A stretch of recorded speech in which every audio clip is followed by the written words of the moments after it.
जिंदाबाद, माननीय अखिलेश यादव जिंदाबाद, जिंदाबाद जिंदाबाद, माननीय अखिलेश यादव जिंदाबाद, जिंदाबाद जिंदाबाद, समाजवादी पार्टी जिंदाबाद, जिंदाबाद जिंदाबाद, आवाज दो, आवाज दो, समाजवादी पार्टी जिंदाबाद, जिंदाबाद जिंदाबाद, अखिलेश यादव जिंदाबाद, समाजवादी पार्टी जिंदाबाद।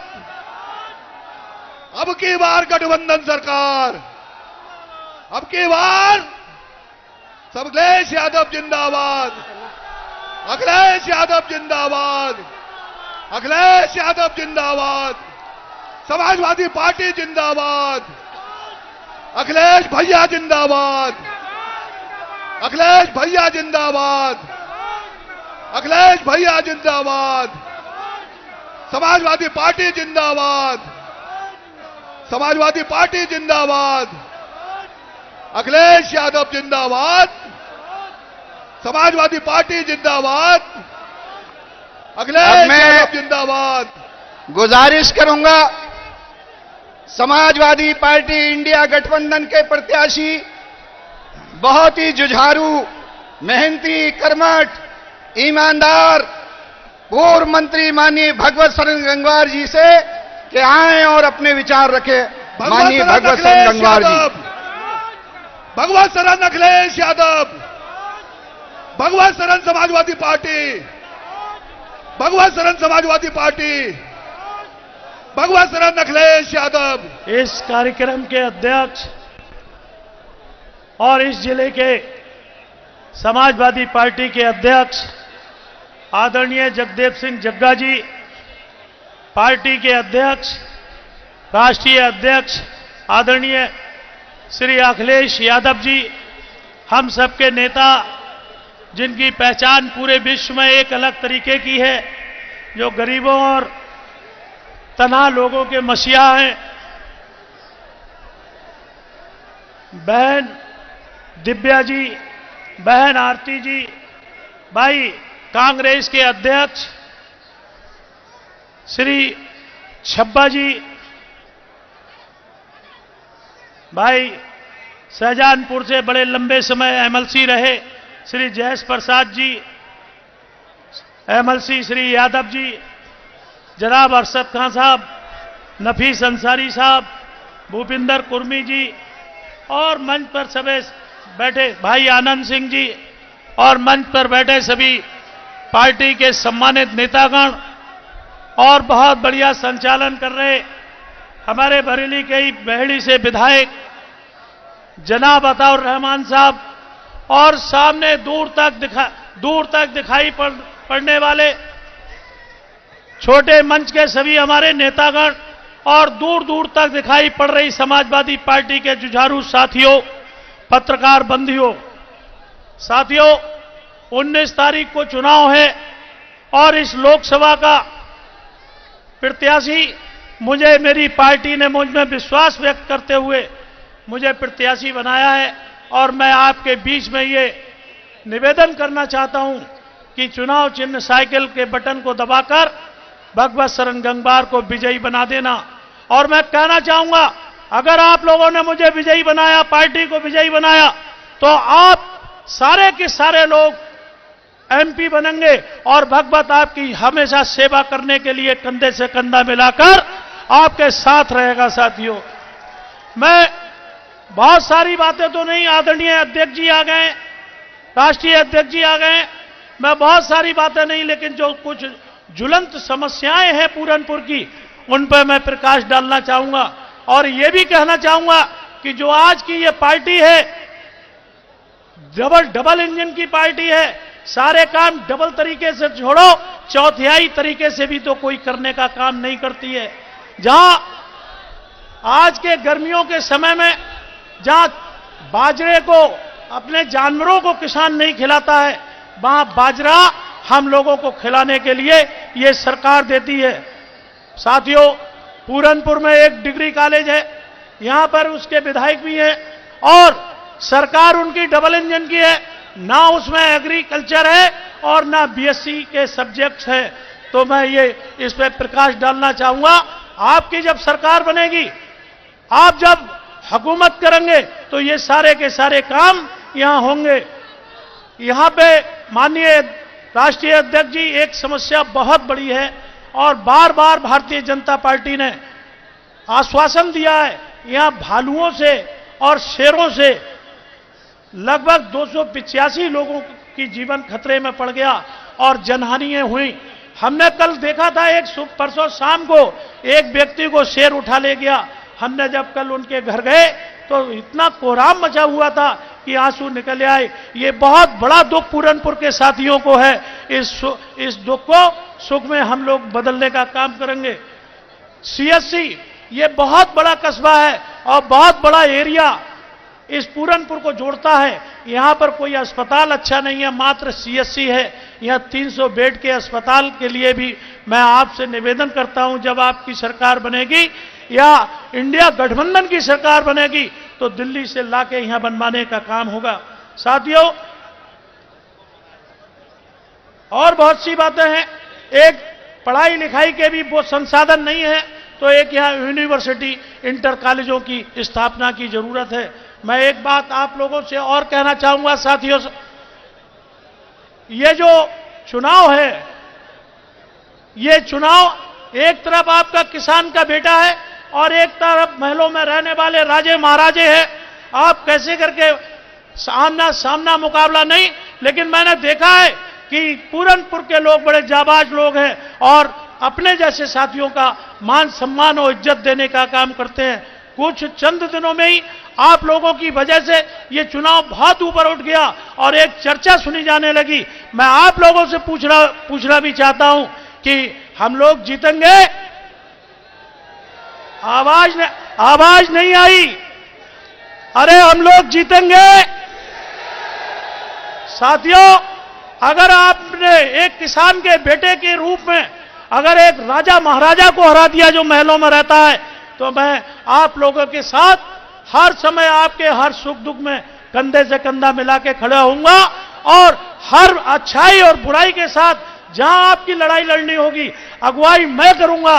केवल आपको सहयोग देने की जरूरत है। जितने भी काम हैं वो सारे काम होंगे और हम लोग जीतेंगे।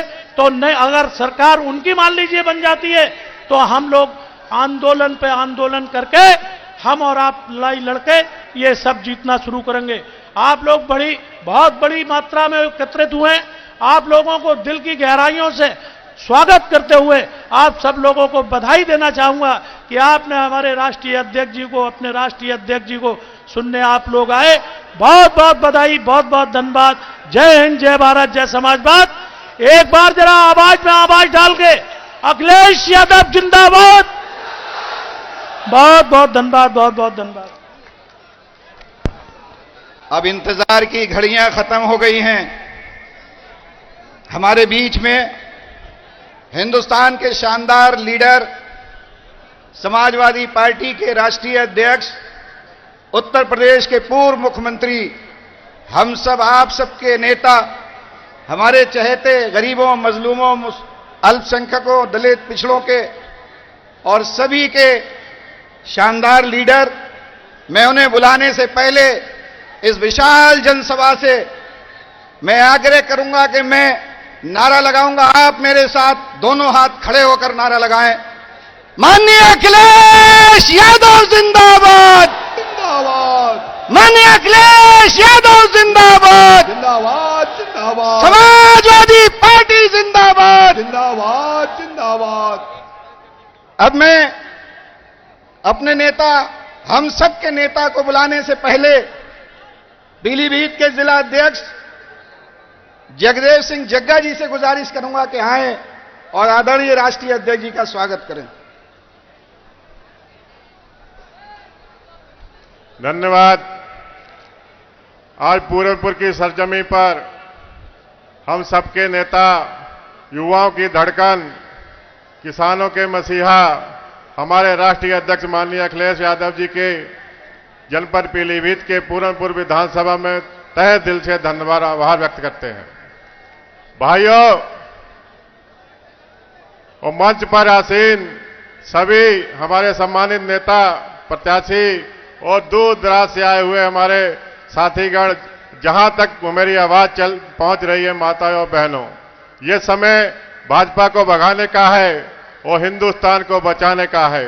जहां एक तरफ भारतीय जनता पार्टी के लोग, भारतीय जनता पार्टी देश को बेचना चाहती है और इनको हम लोग यहां से उखाड़ फेंकने का काम करेंगे। कि मैं बहुत ज्यादा समय नहीं लूंगा, इतना ही कहूंगा कि हम सब एक हैं, एक साथ हैं और यहां जितनी ही संख्या है इससे ज्यादा संख्या बाहर है। और यहां के प्रशासन ने हमारे इस प्रोग्राम के लिए बहुत बाधाएं पहुंचाने का काम किया, क्योंकि जनपद पीलीभीत की सीट की आवाज यहां तक नहीं, दिल्ली से लेकर विदेशों तक जा रही है। और यही जो है आगाज है भारतीय जनता पार्टी को गिराने का।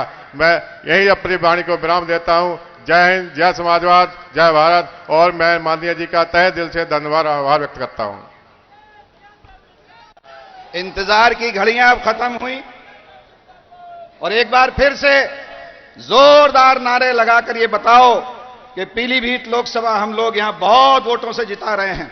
माननीय अखिलेश यादव जिंदाबाद, जिंदाबाद जिंदाबाद, समाजवादी पार्टी जिंदाबाद, जिंदाबाद जिंदाबाद। अब मैं राष्ट्रीय अध्यक्ष जी से गुजारिश करूंगा कि आए और अपने अखिलेश यादव जिंदाबाद, अखिलेश यादव जिंदाबाद, समाजवादी पार्टी जिंदाबाद, अखिलेश यादव जिंदाबाद, समाजवादी पार्टी जिंदाबाद, अखिलेश यादव जिंदाबाद, अखिलेश यादव जिंदाबाद, समाजवादी पार्टी जिंदाबाद।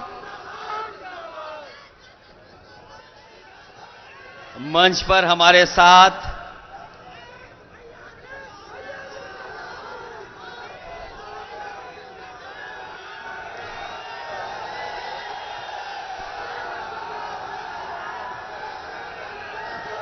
इस बार तो कुछ जोश और तरह का दिख रहा है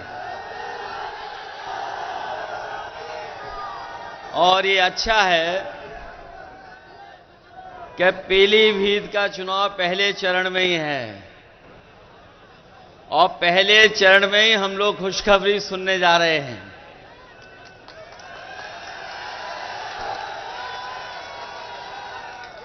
मंच पर हमारे साथ समाजवादी पार्टी के प्रत्याशी पूर्व मंत्री भगवत सिंह गंगवार जी, पार्टी के हमारे विधायक अताउर रहमान साहब, पार्टी के जिला अध्यक्ष जगदीप सिंह जग्गा जी, कांग्रेस पार्टी के हमारे जिला अध्यक्ष हरप्रीत पाल सिंह जी, समाजवादी पार्टी के रही यहां से प्रत्याशी श्रीमती आरती महेंद्र,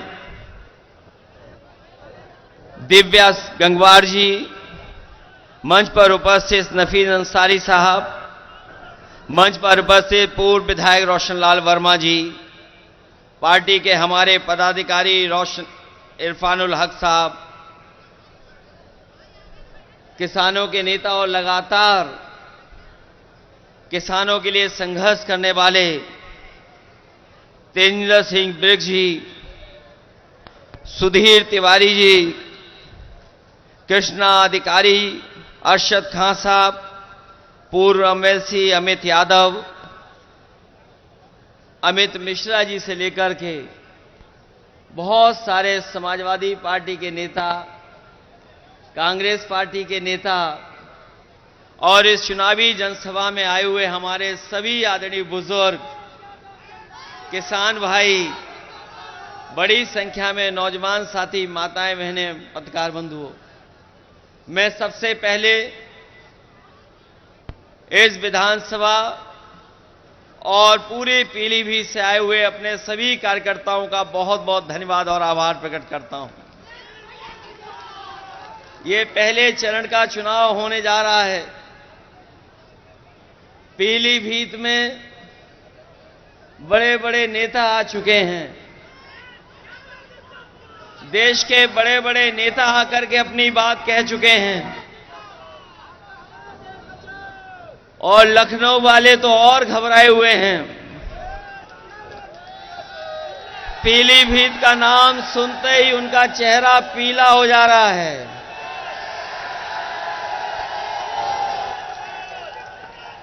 पीलीभीत का नाम सुनते ही भारतीय जनता पार्टी के तमाम नेताओं का चेहरा पीला हो जा रहा है। और ये इसीलिए हो रहा है कि यहां की जनता ने इस बार मन बना लिया है और समाजवादी पार्टी को ऐतिहासिक वोटों से जिता करके भेजना चाहती है। हमारे यहां किसान भाई हैं, ये जानते होंगे कि किसान भाइयों का आंदोलन पूरे देश में चला है।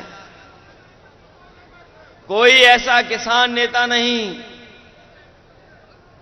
जो किसान आंदोलन से न जुड़ गया हो, और जो लोग दिल्ली या बाहर जाकर के आंदोलन नहीं कर पाए, उनका भी समर्थन किसान आंदोलन में रहा।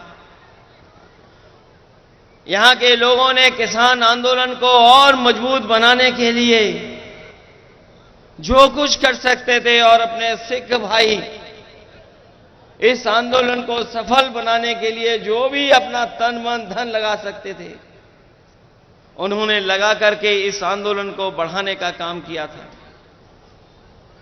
बीजेपी के लोगों ने 3 काले कानून लाए थे। वो काले कानून इसीलिए वापस हो गए थे कि वो किसानों की ताकत से घबरा गए थे। जो लोग किसानों की बात कर रहे थे, आप में से बहुत लोग जानते होंगे, जो किसानों के पक्ष में कह रहे थे, उन्हें पीछे कर दिया। नौजवानों की बात जो उठा रहे थे, उन्हें पीछे कर दिया। किसान की आवाज में अपनी आवाज को जोड़ करके आंदोलन को मजबूत कर रहे थे, उन्हें पीछे कर दिया। और जो किसानों पे थार चला रहे थे, बताओ उन्हें सम्मान दिया सरकार ने कि नहीं दिया? बगल में ही आपने देखा है कि किसान आंदोलन को लेकर के यही तेजेंद्र बिर्क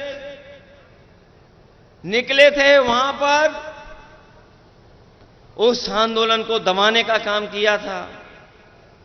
कोई कल्पना नहीं कर सकता था कि थार से किसानों के आंदोलन को रोका जाएगा। कई लोगों की जान चली गई और ऊपर वाले की कृपा रही, भगवान की कृपा रही कि तेजेंद्र बिर्क हमारे जिंदा हमारे साथ हैं, अभी भी किसानों की लड़ाई लड़ रहे हैं। जो किसान आंदोलन को दबा रहे थे, उन्हें सम्मान दिया जा रहा है, और जो किसान आंदोलन की बात कर रहे थे, उन्हें तो सुनने में आया मंच पे भी जगह नहीं मिल रही है। कोई नया आया है प्रत्याशी जो कह रहा है कि हमें अगर पहले पता होता कि हमें चुनाव लड़ना है तो हम बंबई बना देते पीलीभीत को।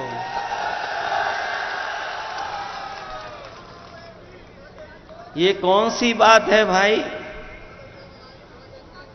कि प्रत्याशी कह रहे थे, बीजेपी के प्रत्याशी कह रहे हैं कि उन्हें पहले ही पता होता तो वो बंबई बना देते।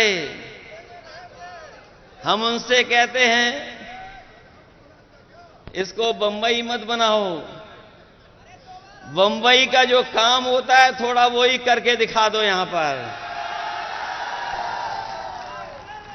वैसे तो हमारी बंबई शहर अर्थव्यवस्था की राजधानी है।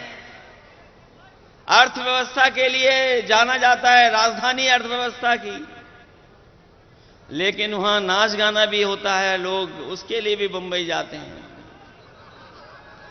ये बीजेपी के प्रत्याशी कौन सा पीलीभीत बनाना चाहते हैं, इनके बारे में पता नहीं है आपको।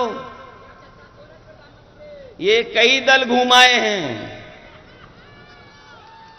इनका मामला सेटिंग हो जाता तो दूसरे दल में भी चले जाते। बनने को तो कुछ और थे, बनाया तो कुछ और जाना था इन्हें, लेकिन इन्हें सड़क मंत्री बना दिया गया है। और सड़क मंत्री ही बनते बताओ कितने रुपए का घोटाला किया था, किसी को याद है? उत्तर प्रदेश के सब रिकॉर्ड तोड़ दिए थे। ट्रांसफर पोस्टिंग को लेकर के उत्तर प्रदेश के सब रिकॉर्ड टूट गए। तब इनके अधिकारी यूएससी को हटाना पड़ा था। क्या पीलीभीत की सब सड़कें गड्ढा मुक्त हो गई हैं क्या? ये मंत्री जी बताएं, 40,000 करोड़ से ज्यादा, 40,000 करोड़ से ज्यादा पैसा गड्ढा मुक्ति में ये बीजेपी खर्च कर चुकी है। कहीं गड्ढे भर गए क्या? और जो काम समाजवादियों ने कभी किया था पुल सड़क को लेकर के, उनको भी ये सरकार पूरा नहीं कर पाई है। और अपनी जो योजनाएं चलाई गई हैं उनको भी पूरा नहीं कर पाई है सरकार। और चुनाव बाद पता नहीं कहां चले जाएंगे ये। जो मंत्री होता है उसका सांसद बनकर के दिल नहीं लगता है, इसलिए जानबूझ करके थोपा जा रहा है इन्हें कि पैसे वाले हैं, चुनाव लड़ लेंगे। पैसे वाला मामला है, उसमें चुनाव लड़ लेंगे। लेकिन यहां का किसान, यहां का गरीब, यहां का नौजवान बीजेपी के लोगों को सबक सिखाने जा रहा है। एक एक वोट देकर के समाजवादी पार्टी को जिताएगा। जब से ये दिल्ली वाले आए हैं, महंगाई तो बढ़ाई है, और महंगाई इतनी बढ़ाई है जिसकी आप कल्पना नहीं कर सकते। महंगाई बढ़ती चली जा रही है, चाहे वो डीजल हो, पेट्रोल हो, जरूरत के सामान हो, उन सबको महंगा कर दिया सरकार ने। 2014 से लेकर के 2024 का हिसाब लगाए महंगाई का, बताओ महंगाई कितना गुना बढ़ गई है। अगर हिसाब किताब लगाओगे तो महंगाई कई गुना कई चीजों की बढ़ी है। ये सरकार महंगाई नहीं रोक रही, और जब महंगाई रोकनी थी तो इन्होंने चंदा वसूलने का काम किया। आप में से पढ़ा होगा लोगों ने कि ये दावा करने के भ्रष्टाचारी बचेंगे नहीं, लेकिन भ्रष्टाचार बढ़ाने का काम कोई कर रहा है तो वो भारतीय जनता पार्टी के लोग कर रहे हैं। और ये नया तरीका निकाला है दिल्ली वालों ने। ये इलेक्टोरल बॉन्ड जो बनाए गए हैं, इलेक्टोरल बॉन्ड के माध्यम से बताओ वसूली हो रही है कि नहीं हो रही है? और ऐसी वसूली तो दुनिया में नहीं होगी। जिस कंपनी का कोई कारोबार नहीं, जिस कंपनी का मुनाफा कुछ भी नहीं, वो उस कंपनी से सरकार ने वसूला है पैसा। हम और आप लोग जानते हैं चंदे में क्या दिया जाता है, थोड़ा बहुत दिया जाता है। क्या चंदे में 1,000 करोड़ रुपए दिए जाते हैं? क्या चंदे में 500 करोड़ रुपए दिए जाते हैं? क्या चंदे में 300 करोड़ रुपए दिए जाते हैं? ये सरकार ऐसी है जिसने इलेक्टोरल बॉन्ड के नाम पर बड़े बड़े उद्योगपतियों को सीबीआई, ईडी, इनकम टैक्स से डरा करके इन्होंने वसूलने का काम किया है। और ऐसी वसूली पूरे देश ने नहीं देखी होगी जैसी सरकार में हुई है। ये वही बीजेपी के लोग हैं। याद कीजिए, इन्होंने कहा था कि नोटबंदी के बाद कोई भ्रष्टाचार नहीं होगा, कोई काला धन नहीं कमा पाएगा। बताओ, ये इलेक्टोरल बॉन्ड सफेद को काला करने वाला इंतजाम हुआ है कि नहीं है? काले को सफेद कर लिया कि नहीं कर लिया बीजेपी ने? नोटबंदी में भी किया और इलेक्टोरल बॉन्ड में भी कर लिया। इस सरकार ने जितना पैसा वसूला है उसकी वजह से ही महंगाई है। सोचिए कभी जिन उद्योगपतियों से ये वसूल लेंगे पैसा, क्या वो नहीं कमाएंगे मुनाफा? क्योंकि मुनाफा कमा रहे हैं इसीलिए महंगाई है, भ्रष्टाचार है इसीलिए महंगाई है। और इन सब चीजों के लिए कोई दोषी है तो वो भारतीय जनता पार्टी के लोग हैं। हम भारतीय जनता पार्टी के लोगों को कहना चाहते हैं, यही उत्तर प्रदेश है जिसने उनकी सरकार बनवाई। 14 में आए थे और 24 में चले जाएंगे। उत्तर प्रदेश के लोग अगर स्वागत अच्छा करते हैं तो जब विदाई करेंगे तो विदाई भी बड़ी धूमधाम से भारतीय जनता पार्टी के लोग करेंगे। इनकी गारंटी याद है आपको? ये बीजेपी की गारंटी नहीं है। जिस तरीके से इन्होंने कोरोना में थाली और ताली बजवाई थी, याद है कि नहीं याद है? इसी तरह की बीजेपी की गारंटी नहीं, ये घंटी है। इनकी घंटी याद है आपको? याद है कि नहीं याद है? किसानों की आय दोगुनी करेंगे। बताओ इनकी गारंटी पूरी हो गई क्या?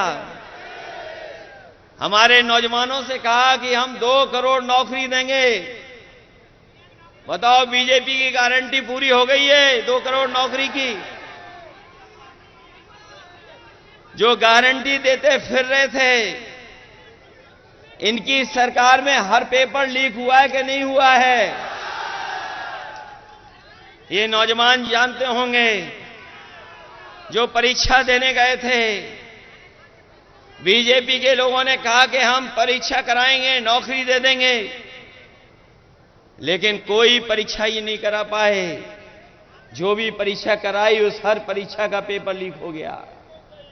जो लोग पढ़े लिखे नौजवान जिन्होंने नौकरी के लिए पर्चा भरा होगा, परीक्षा की तैयारी की होगी, वो जानते होंगे कि एक परीक्षा नहीं, एक परीक्षा कैंसिल नहीं हुई है। इस सरकार में जितनी परीक्षा हुई सब कैंसिल हो गई। और कैंसिल का कारण क्या निकला? कि पेपर लीक हो गया। पहली परीक्षा पेपर लीक, और एक परीक्षा का पेपर लीक नहीं हुआ है, न 2 का हुआ है, न 3 का, न 4 परीक्षा का, न 5 का, न 6 का। लगभग 9 या 10 परीक्षाएं हैं जिनका पेपर लीक हुआ है। बताओ ये उत्तर प्रदेश वाले मुख्यमंत्री कैसे हैं जिनका हर पेपर लीक हो जाता है? ये दूसरों की गीले होने की बात तो कर रहे हैं, लेकिन अपना पेपर लीक हो रहा उसके बारे में नहीं बोल रहे हैं। बताओ 9 परीक्षाओं के पेपर लीक हुए कि नहीं लीक हुए? और नौजवान इस हद तक निराश हुआ है। हमने एक नौजवान का सुसाइड नोट पढ़ा। वो नौजवान निराश हो गया, हताश हो गया। मेहनत कर करके उसने अच्छी डिग्री हासिल की, पढ़ाई पूरी की, लगातार उसने परीक्षाएं दी नौकरी को लेकर के, लेकिन जब उसे नौकरी नहीं मिली तो वह नौजवान ब्रजेश पाल उसने अपने सुसाइड नोट में लिखा कि ऐसी डिग्री का मैं क्या करूंगा जो डिग्री मुझे नौकरी नहीं दिला सकती। उसने डिग्रियां जलाई, अपने मां बाप और बहन से माफी मांग करके आत्महत्या कर ली। बताओ वो आत्महत्या करने वाले नौजवान क्या अब वापस आ सकता है कभी? वो इसलिए हताश और निराश हुआ कि सरकार नौकरी नहीं दे पाई। केवल एक नौजवान की कहानी नहीं है। एक बेटी जिसको ये पता लगा कि परीक्षा कैंसिल हो गई, जैसे ही उसे जानकारी मिली कि पेपर की परीक्षा जो दे करके आई थी वो परीक्षा कैंसिल हो गई, उसने अपने घर परिवार के लोगों को कुछ नहीं बताया और जान दे दी। तो ऐसा उत्तर प्रदेश बन गया है जहां पर छात्र नौजवान निराश होकर के आत्महत्या कर रहा है और ये सरकार वाले कह रहे हैं कि हमारा देश विश्व गुरु बनने जा रहा है। अगर विश्व गुरु बनेगा हमारा देश तो क्या 80 और 90% हमारे नौजवान बेरोजगार होंगे क्या? 80 से 90% नौजवान आज बेरोजगार हो गया है और जो नौकरियां भी मिल रही हैं वो पूरी नौकरियां नहीं हैं। कभी कॉन्ट्रैक्ट पर, कभी ठेके पर, कभी आउटसोर्स से नौकरी मिल रही है। हम अपने नौजवानों से कहना चाहते हैं, समाजवादियों को जिताइए। ये आउटसोर्स और कॉन्ट्रैक्ट पे नौकरी नहीं मिलेंगी, आपको पक्की नौकरी देने का काम समाजवादी लोग और इंडिया गठबंधन के लोग करेंगे। हम अपने उन नौजवानों को भी कहना चाहते हैं जो लोग फौज की भर्ती में जाते हैं, हम अपने परिवार के लोगों से और खासकर नौजवानों से कहना चाहते हैं, ये अग्निवीर व्यवस्था कभी हम स्वीकार नहीं कर सकते, क्योंकि नौजवान हमारा वर्दी पहन करके सीमा की रक्षा करना चाहता है और वर्दी पहन करके उसको सम्मान महसूस होता है, वो देश की रक्षा करना चाहता है। ये 4 साल की नौकरी से न हमारे नौजवान का सम्मान बन रहा है और न ही सीमा को कोई मजबूत फौज मिल रही है। अग्निवीर जैसी व्यवस्था समाप्त होगी, इसको कभी समाजवादी लोग स्वीकार नहीं कर सकते हैं। इंडिया गठबंधन की सरकार बनेगी और अग्निवीर हमेशा हमेशा के लिए समाप्त हो जाएगी। मैं जानता हूं कि ये हमारे उत्तर प्रदेश की पुलिस जो खाकी वर्दी पहनती है, ये भी कभी कभी हम लोगों को डराती है। ये हमारे कार्यकर्ताओं को डराने लगती है। ये इसलिए डरा रहे हैं क्योंकि अभी इनकी पक्की नौकरी है। ये बीजेपी वाले आ गए तो अभी तो 4 साल की फौज की नौकरी की है, इन खाकी वालों की 3 साल नौकरी होगी। 3 साल से ज्यादा नौकरी नहीं कर पाओगे। बताओ ये किसके साथ खड़े होंगे जब इन्हें पता लगेगा कि इनकी तो नौकरी केवल 3 साल की है। फौज की नौकरी कितने साल की? और अगर इनकी नौकरी इन्होंने बीजेपी वालों ने कर दी 3 साल की, तो ये क्या करेंगे जाके घर पर? इधर हमें पता है खेतों को बचाने के लिए बहुत जानवर घूम रहे हैं, सड़कों पर जानवर, गांव में खेती में जानवर और पीलीभीत में तो जंगली जानवरों से किसान परेशान है। हमारे देश के और प्रदेश के बड़े बीजेपी के नेताओं को सब पता रहता है, लेकिन उन्हें यह नहीं पता है कि पीलीभीत में लगभग 300 किसानों की जान जा चुकी है, गरीबों की जान चुकी है। बताओ जान गई है कि नहीं गई है जानवरों से? जंगल से जानवर आ रहे हैं, कभी खेत का नुकसान कर रहे हैं, कभी हमारे आम लोगों का नुकसान कर रहे हैं, जान ले रहे हैं। और एक बात तो ऐसा वीडियो वायरल हुआ था, हमने देखा था कि दीवार पर टाइगर घूम रहा था और पीलीभीत के लोग उसे रोक रहे थे। ये बीजेपी वालों को नहीं पता है। क्या बीजेपी की गारंटी में था? ये नहीं था।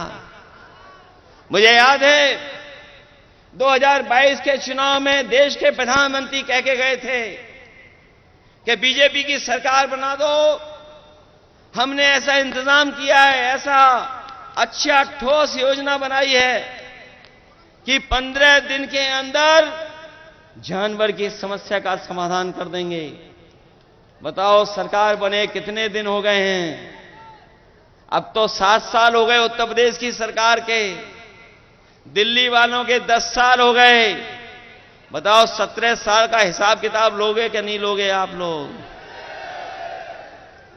ये नौजवान हमारा फार्मूला याद रखें ये बीजेपी वाले इसलिए घबराए हुए हैं क्योंकि इन्होंने जो परीक्षा लिखाई और परीक्षा के जो पेपर लीक हुए हैं उससे 70 लाख नौजवान घर वापस चला गया निराश होकर के। और अगर 70 लाख गया है निराश होकर के और केवल हम उसके मां बाप को जोड़ दें तो बताओ इनके परिवार से 3 सदस्य नाराज हो गए कि नहीं हो गए? अगर 70 लाख लोग निराश होकर गए, नौजवान जिन्हें नौकरी का भरोसा दिलाया था, और इन्हीं 70 लाख को अब अगर हम 3 सदस्यों से गुणा कर दें तो 1 करोड़ 80 लाख हुए लोग कि नहीं हुए? और 1 करोड़ 80 लाख का अगर हम भाग दे दें 80 लोकसभाओं से तो बताओ 2,25,000 वोट इनका हर लोकसभा में कम हुआ है कि नहीं कम हुआ है? बताओ। पीलीभीत में तो ज्यादा वोट कम हो गया है। औरों लोकसभाओं में तो 3-3 लाख वोट कम हुआ है बीजेपी का, लेकिन पीलीभीत में तो ज्यादा वोट कम हो गया बीजेपी का। अभी तक तो हमें यही पता लग रहा है लखनऊ में कि इस बार पीलीभीत में साइकिल चल रही है, इंडिया गठबंधन जीत रहा है। ये पीलीभीत हमारी बांसुरी के लिए भी जाना जाता है। ये बात तो प्रधानमंत्री जी भी जान गए कि बांसुरी के लिए जाना जाता है, लेकिन पीलीभीत की जनता तो तब चैन की बंसी बजाएगी जब भारतीय जनता पार्टी यहां से जाएगी। चैन की बंसी तभी बजेगी कि नहीं बजेगी? ये याद रखोगे कि किस तरह नुकसान किया इन्होंने। हमारे हर वर्ग के लोगों को दुखी किया ने कि नहीं दुखी किया। हम तो अपने सभी गुरुओं, संत और सबको प्रणाम करते हैं और अपने सिख भाइयों से भी कहेंगे कि इन्होंने अपने मान सम्मान से कभी समझौता नहीं किया और कभी भी अगर देश की रक्षा के लिए इन्हें अपनी जान भी न्यौछावर करनी पड़ी होगी तो हमारे सिख समाज के लोग कभी पीछे नहीं हटे होंगे। इसलिए हमारे सिख समाज ने देखा है किस तरीके से आंदोलन चला था, कितने लोगों की जान चली गई। बताओ इस चुनाव में दिल्ली वालों को सजा दोगे कि नहीं सजा दोगे? अपने वोट से इनको सजा दिलाओगे कि नहीं? ये हमारे आपके भविष्य का चुनाव तो है ही है, लेकिन ये देश के भविष्य का चुनाव भी है। ये चुनाव संविधान बचाने का भी चुनाव है।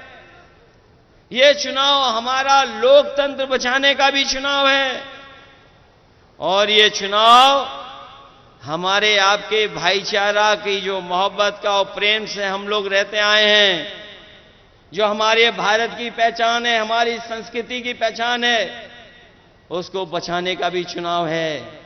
इसलिए चुनाव आप अपना चुनाव समझ करके और आने वाली पीढ़ी के भविष्य का भी चुनाव है। सोचो अगर संविधान को खतरा हो जाएगा तो बताओ हमारे अधिकार छीने जाएंगे कि नहीं छीने जाएंगे?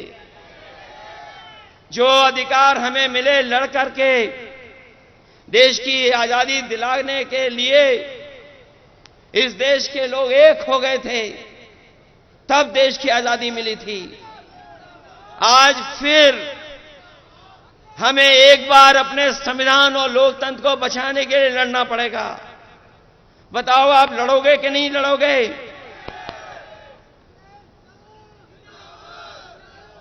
ये लड़ाई कोई छोटी लड़ाई नहीं है।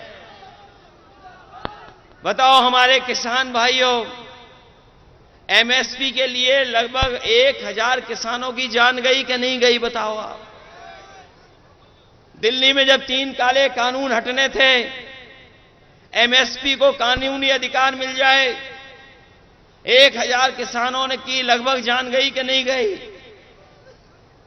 तो बताओ, हम समाजवादी लोगों ने और इंडिया गठबंधन ने कहा है कि सरकार बनेगी तो एमएसपी के लिए कानून बना करके अपने किसानों को एमएसपी फसलों की दिलाने का काम करेंगे। न केवल एमएसपी का कानूनी अधिकार देंगे, बल्कि हम अपने किसान भाइयों को कह के जा रहे हैं, गरीब भाइयों को, ये जो दिल्ली वाले लोग हैं, इन्होंने बड़े बड़े उद्योगपतियों के, बड़े बड़े कारोबारियों के 15 लाख करोड़ बैंकों का पैसा माफ किया है। अभी तक 10 साल में इन्होंने लगभग 15 लाख करोड़ उद्योगपतियों का कर्ज माफ किया है। और ऐसा भी देखने को मिला है कि जिन व्यापारियों ने कर्ज लिया, जो कर्ज नहीं दे पाए, उनको माफ कर दिया इन्होंने और दोबारा बैंक से उन्हें कर्ज दिलवा दिया। ये आपने आंकड़े निकलवा लेना। और बहुत सारे लोग, बहुत सारे उद्योगपति वो भी हैं जो कर्ज में डूबे थे, कर्ज उनका माफ करके बीजेपी ने बचाया और बाद में उन्हीं उद्योगपतियों से इलेक्ट्रल बॉन्ड ले लिए। बताओ, इलेक्ट्रल बॉन्ड लेने वालों का कर्ज माफ हुआ कि नहीं हुआ? आपको तो पता होगा, देश में सबसे ज्यादा वसूलने का काम अगर किसी पॉलिटिकल पार्टी ने किया तो बीजेपी ने किया कि नहीं किया? इसलिए अपने किसान भाइयों को हम कह के जा रहे हैं, इंडिया गठबंधन बनेगी सरकार, किसानों का पूरा कर्ज माफ होगा। जब उद्योगपतियों का 15 लाख करोड़ माफ हो सकता है, तो हमारे किसानों का कर्ज माफ क्यों नहीं होगा? तो बताओ, अपना वोट देकर के कर्ज माफ कराने का काम करोगे? संविधान बचाने के लिए भी वोट कर देना, क्योंकि आपके वोट से ही संविधान बचेगा। आपके वोट से ही देश का लोकतंत्र बचेगा। आपके वोट से ही किसान खुशहाल होगा। आपके ही वोट से नौजवान को नौकरी मिलेगी। आपके ही वोट से आरक्षण बचेगा। और हम फिर कहते हैं, एनडीए को कोई हराएगा तो हमारा ये पीडीए परिवार हराएगा। ये जो पीडीए परिवार बैठा है, यही एनडीए को हराने का काम करेगा।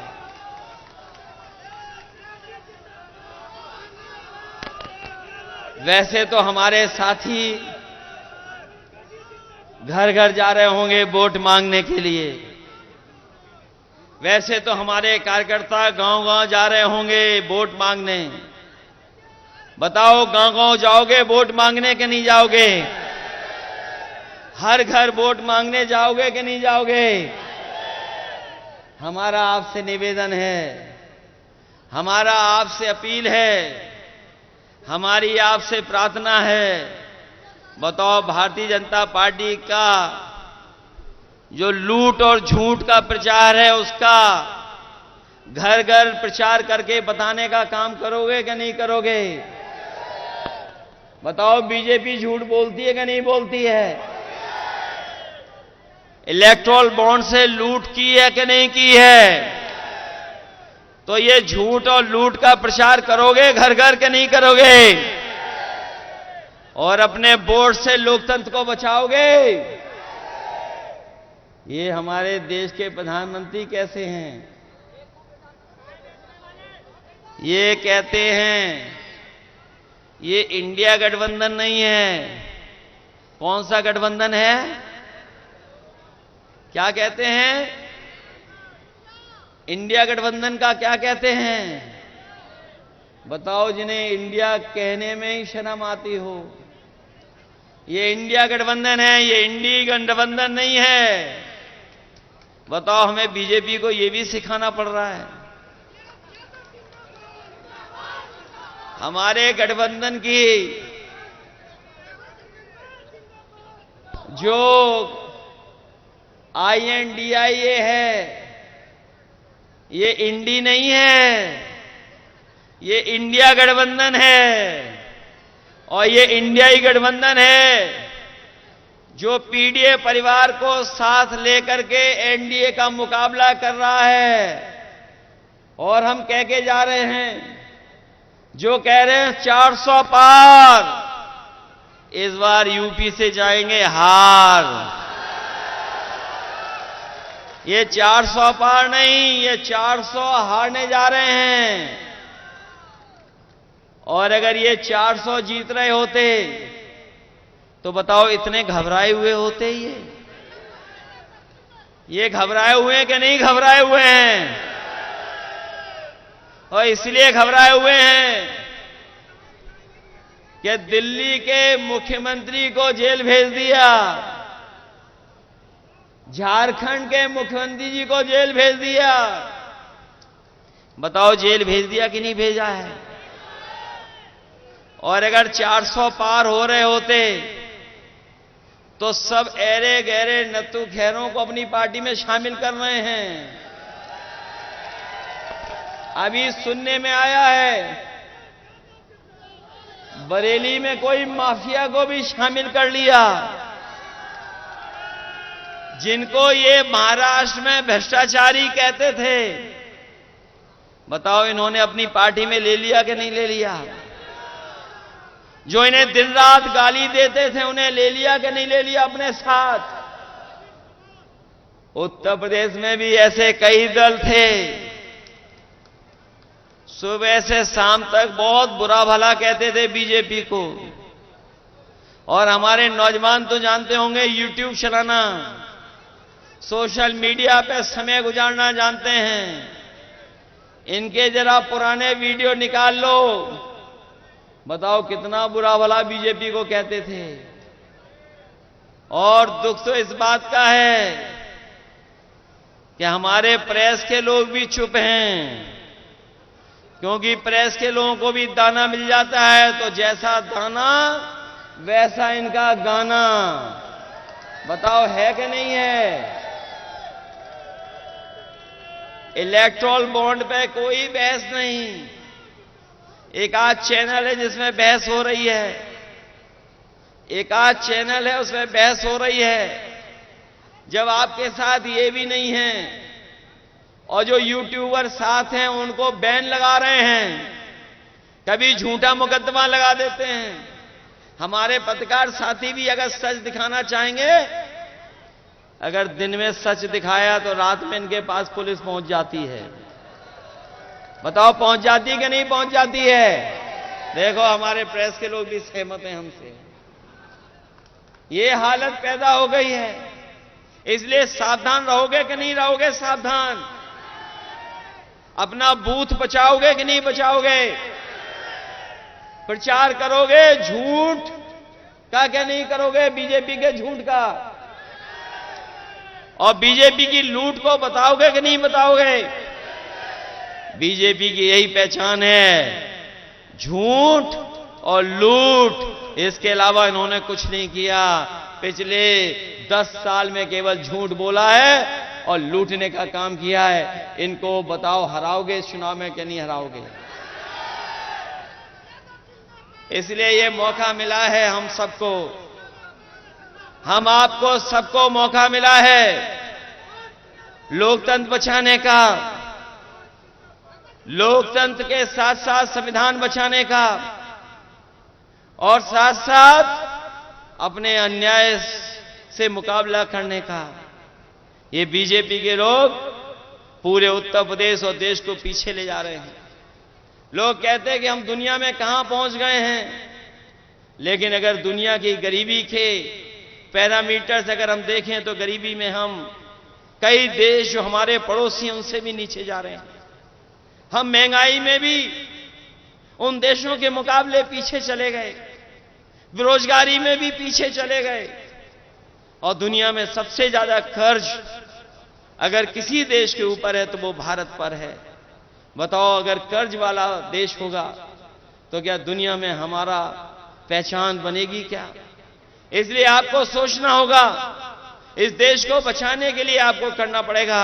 इसीलिए मैं आप सबसे अपील और निवेदन करने आया हूं कि समाजवादी पार्टी के एक मजबूत प्रत्याशी हैं भगवत सिंह गंगवार, इनकी मदद करने का काम करना है। बताओ इनके पक्ष में समीकरण है कि नहीं है?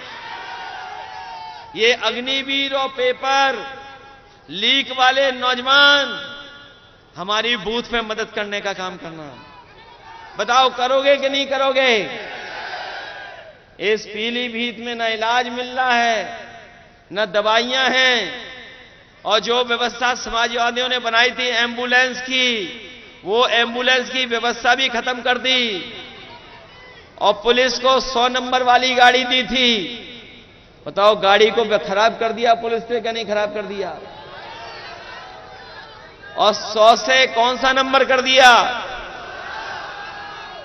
इन्हें लगा इनका भी रेट बढ़ गया तो इन्होंने भी रेट बढ़ा लिया। बताओ, रेट बढ़ा लिया कि नहीं बढ़ा लिया?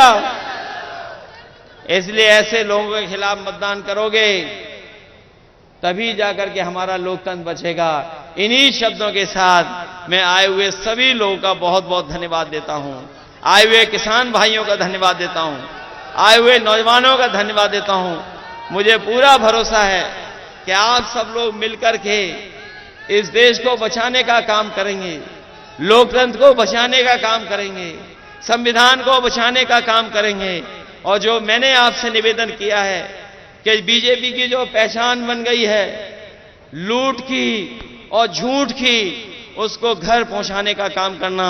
जिस समय आप घर घर पहुंचा देंगे, आपका प्रत्याशी और समाजवादी पार्टी अपने आप ऐतिहासिक वोटों से जीत करके जाएगी। इन्हीं शब्दों के साथ हम आपका धन्यवाद देते हैं। हम कई अपने प्रतिष्ठित और सम्मानित लोगों को देख रहे हैं, हमें उम्मीद है उनका भी हम लोगों को आशीर्वाद मिलता रहेगा, और आशीर्वाद हम लोगों के वोट के माध्यम से दे देना, यही सबसे बड़ी जीत होगी। जो लोग उत्तर प्रदेश में आए हैं 14 में, वो 24 में जा रहे हैं। जब विदाई हो तो पीलीभीत से भी बड़ी धूमधाम से विदाई हो इन लोगों की, लाखों वोटों से हरा करके भेज देना। आप सबका बहुत बहुत धन्यवाद और बहुत बहुत आभार प्रकट करता हूं।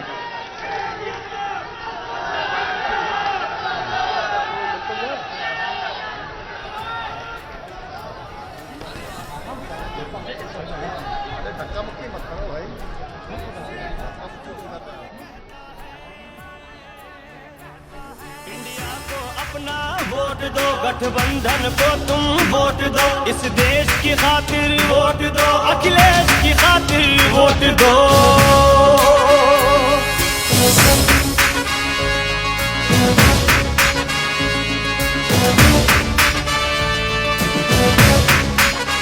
किसी की गुंडागर्दी है, किसी की इज्जत लुटती है, किसी पर दोष साबित है, किसी पर छुरी चलती है। जनता ने मिलके ठाना है, अब संविधान बचाना है। इंडिया का जो है प्रत्याशी, बस उसको ही जिताना है।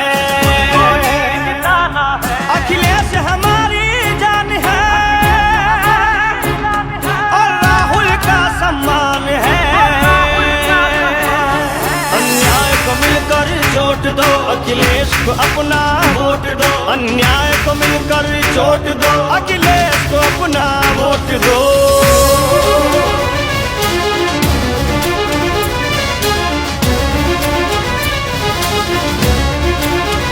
कभी तो नोटबंदी है, कहीं शहनाई रोती है अपना देश खतरे में अगर महंगाई बढ़ती है। क्या उल्टा है क्या सीधा है, क्या बेचा क्या खरीदा है, जनता को हिसाब देना है, अब तुमको जवाब देना है। इस बार ये सबने ठाना है, गठबंधन को ही जिताना है।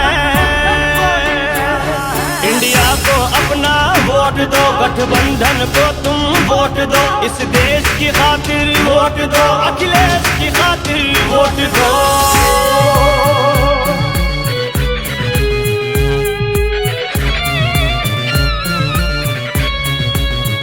सभी ने हमको देखा है, कसौटी पर भी परखा है, खरे हम उतरे वादों पर, हमारा वादा सच्चा है।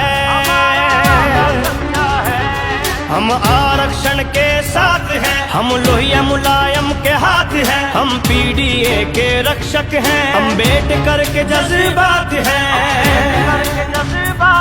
हम लोकतंत्र में रहते हैं और इसीलिए तो कहते हैं इंडिया को अपना वोट दो, गठबंधन गठबंधन को तुम वोट दो, इस देश की खातिर वोट दो, अखिलेश की खातिर वोट दो।